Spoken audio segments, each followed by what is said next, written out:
আচ্ছা, ওরে বাবারে এতগুলো।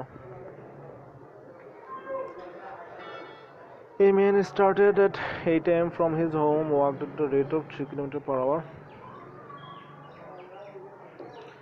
আচ্ছা, 8টার সময় সে তার হোম থেকে যাত্রা শুরু করছে। 3 কিলোমিটার পার আওয়ারে গেলে সে ইউজুয়ালি মানে নর্মাল স্পিডে, মানে যেই স্পিডে গেলে সে অফিসে, আমি আসলে কীভাবে এটা বলতাম,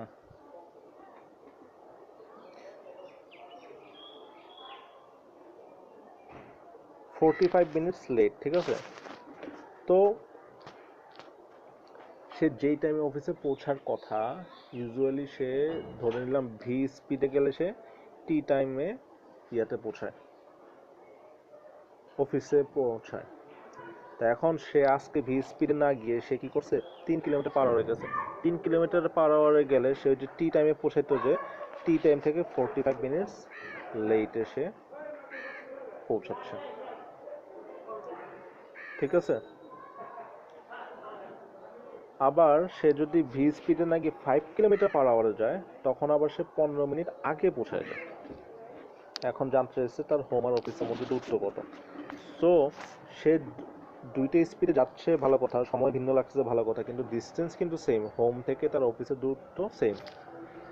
তাহলে আমরা যদি দুটো ইকুয়েশন লিখি, প্রথম ইকুয়েশন লিখলাম এস এর জন্য, এস ইজ ইকুয়াল টু, সে কি হইতেছে, এস ইজ ইকুয়াল টু, আমরা তো জানি ভিটি, S is equal two VT.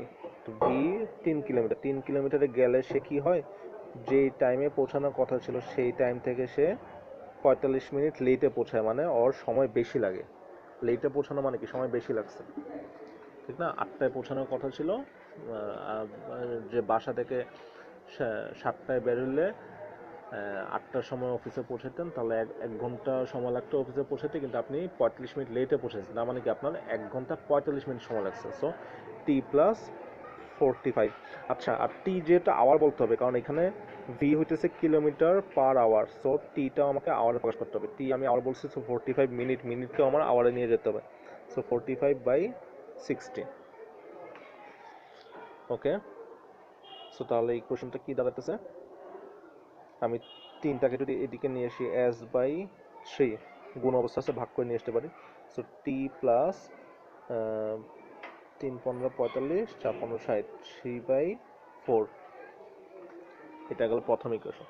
Second equation আবার আমি লিখি, এস ইজ ইকুয়াল টু, এবার সে 5 কিলোমিটার স্পিডে গেছে, 5 কিলোমিটার স্পিডে গেলে সে কি হয়, 15 মিনিট আগে পৌঁছায় যায়, মানে আমার 15 মিনিট সময় কম লাগে। So T minus 15 by minute কেস আওয়ার নিয়ে গেলাম, 60 দ্বারা ভাগ করলাম। সো 4 15 60। সো 5টা এখানে ভাগ করে নিয়ে আসলে কি, S by 5 is equal to T minus 1/4। তো উভয় সাইডে আমরা দেখতেছি টি কমন আছে, রাইট? সো আমি যদি এখান থেকে টি ইজ ইকুয়াল টু ইয়া করে ফেলি, তাহলে কি দাঁড়াবে, এস বাই 3 মাইনাস 3/4। আর এটা দাঁড়াবে কি, S by 5 minus, sorry, plus 1/4। Okay, so আমি তাহলে এখন কি লিখতে পারবো, টি তো সেম জিনিস, রাইট? তো তাহলে আমরা S by 3 minus 3/4 is equal to S by 5 plus 1/4 লিখতে পারবো। এটা 5 না, এটা সরি, এটা 5, আমি নিজেই পেস লাগিয়ে দিচ্ছি, আমার হাত লেখার এত বাজে অবস্থা। এটা 5 আর এইটা কিন্তু এস, হ্যাঁ, এটা 5 না, এটা এস। তো এখন আমার এখান থেকে এস বের করতে হবে, এসটা এটা ওর বাসা থেকে অফিসের দূরত্ব। একটা ইকুয়েশনে একটা আননোন, সলভ করলে এস এর মান বের হয়ে যাবে। আচ্ছা, a man traveled 1/4 of the total distance by car. He traveled the remaining distance on foot. The ratio of his walking time to driving time was 15:1. Okay.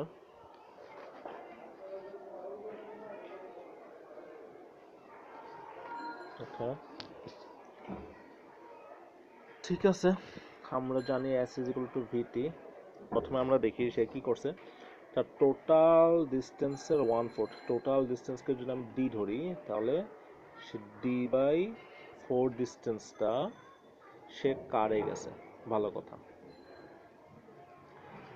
তো the ratio of his walking time to driving time was 15:1. So ওর কারে যাইতে সময় লাগছে 1 আমরা ধরে নেই, ওর ওর ইয়া লাগছে 1 মিনিটই লাগছে, ঠিক আছে।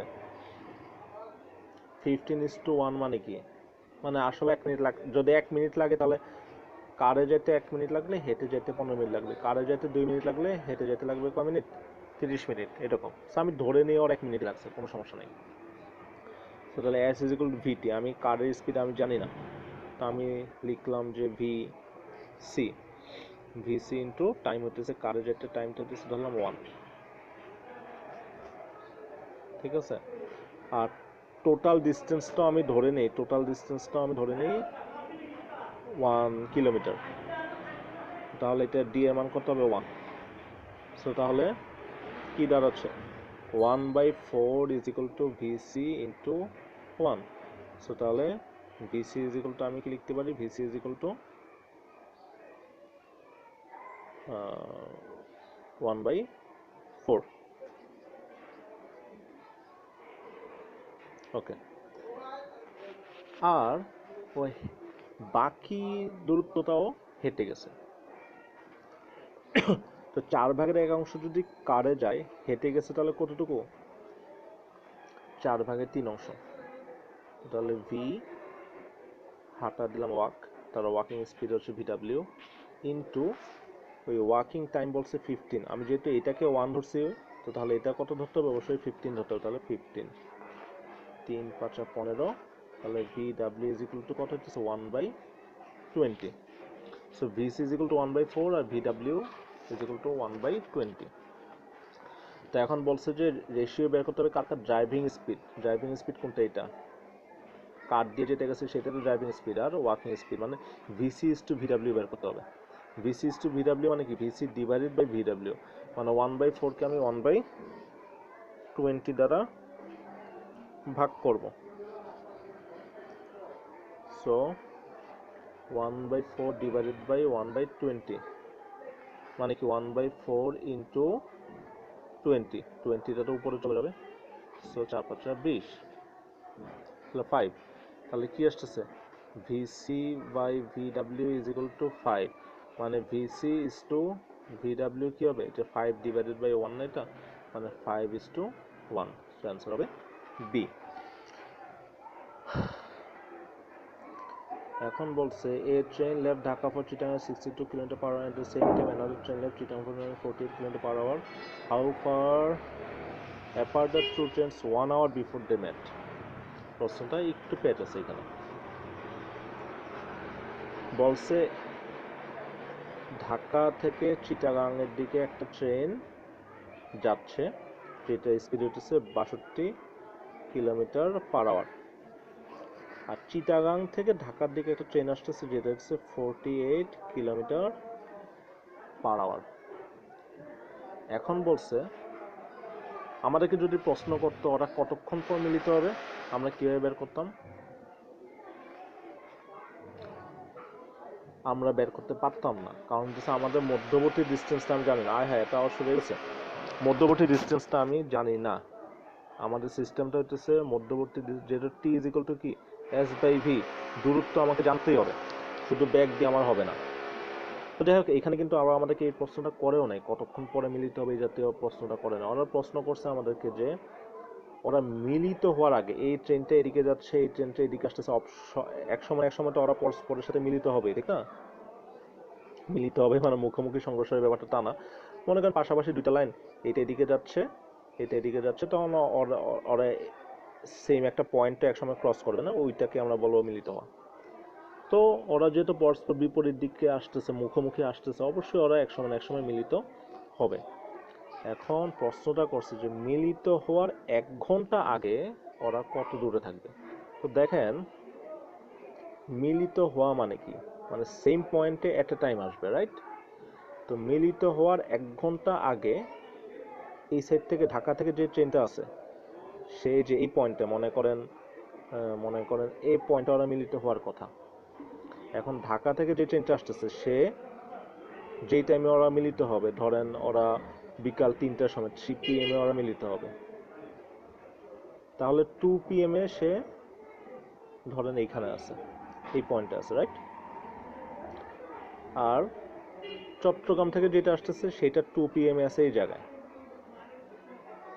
ওকে, মানে এমন দূরত্বে আছে যে ঠিক 1 ঘন্টা পরে এই সাইডের ট্রেনটা এখানে পৌঁছাবে আর এই সাইডের ট্রেনটা এইখানে পৌঁছাবে, ঠিক ওই ওই দূরত্বে আছে। তো দেখেন কত দূরত্ব তাহলে সে থাকবে, এই ট্রেনটা যত দূরত্বে থাকলে ঠিক 1 ঘন্টা পরে এই পয়েন্টে পৌঁছাতে পারবে, এই সাইডের ট্রেনটা তো সেই দূরত্বেই থাকবে, ঠিক না? তো এই ঢাকা থেকে যে ট্রেনটা যাইতেছে ওর স্পিড হইতেছে 62 কিলোমিটার/আওয়ার, মানে 1 ঘন্টায় সে 62 কিলোমিটার দূরে থাকে। তাহলে 3টার সময় যদি ওকে এই পয়েন্টে পৌঁছাতে হয়, 2টার সময় ওকে অবশ্যই এই পয়েন্ট থেকে 62 কিলোমিটার দূরেই থাকতে হবে, না হলে তো সে ঠিক 3টার সময় এই পয়েন্টে পৌঁছাতে পারবে না।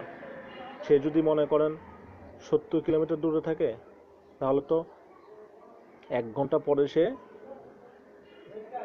একটু আগে এসে পৌঁছাবে, রাইট?